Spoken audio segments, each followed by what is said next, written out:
विधानसभा चुनाव में बीजेपी ने प्रचंड जीत हासिल की है। चुनाव में बीजेपी की तरफ से उतारे गए 7 में से 4 सांसद चुनाव जीते हैं। विधायक बने चारों सांसदों ने अपनी सीट से इस्तीफा दे दिया है। खाली हुई चारों सीटों पर फिलहाल उपचुनाव नहीं होंगे। चुनाव कब और कैसे होंगे, इसके लिए देखिए हमारी एक खास रिपोर्ट। राजस्थान में बीजेपी की बहुमत से सरकार बन गई है। राजस्थान चुनाव के रण में बीजेपी की सांसदों को मैदान में उतारने की रणनीति सफल रही। बीजेपी के 7 में से 4 सांसदों ने अपने अपने विधानसभा क्षेत्रों में बड़े मार्जिन से जीत दर्ज की। जीतने के बाद लोकसभा से दिया कुमारी, राज्यवर्धन सिंह राठौड़ और बाबा बालकनाथ ने अपनी सीट से इस्तीफा दे दिया है। वहीं राज्यसभा से किरोड़ीलाल मीणा ने भी इस्तीफा दे दिया है। अब लोगों के मन में सबसे बड़ा सवाल ये है कि 4 सांसद सीटों पर उपचुनाव कब होंगे। फिलहाल प्रदेश में खाली हुई 4 सांसद सीटों पर उपचुनाव नहीं होंगे। लोकसभा से पहले राज्यसभा का दिखेगा घमासान। दिया कुमारी, राज्यवर्धन सिंह राठौड़, बाबा बालकनाथ की सीट पर नहीं होंगे उपचुनाव।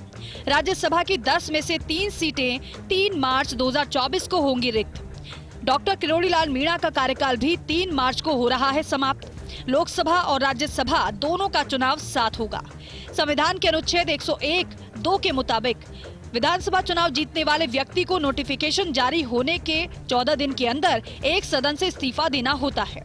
खाली हुई सीट पर 6 महीने के अंदर चुनाव कराने का नियम है।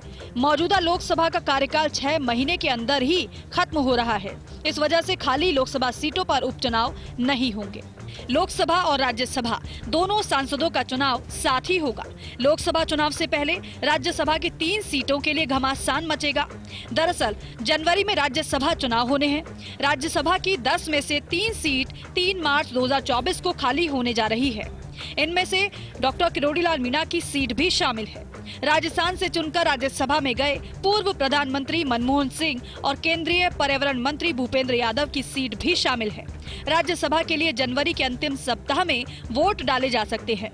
राजस्थान विधानसभा चुनाव में 4 सांसदों को विधायक बनने का सौभाग्य प्राप्त हुआ है। इन सांसदों ने अब अपनी अपनी सीटों से इस्तीफे दे दिए, लेकिन इन सांसदों की सीट पर उपचुनाव होने की संभावना शून्य है, क्योंकि इन सीटों को 6 माह तक खाली रखा जा सकता है और 6 माह से पहले ही लोकसभा का घमासान शुरू हो जाएगा। वहीं राज्यसभा की खाली हुई 3 सीटों के लिए जनवरी माह में मत डाले जा सकते हैं। राज्यसभा की 3 सीटें, जिसमें डॉक्टर किरोड़ीलाल मीणा, पूर्व प्रधानमंत्री मनमोहन सिंह और केंद्रीय मंत्री भूपेंद्र यादव की सीटें शामिल है।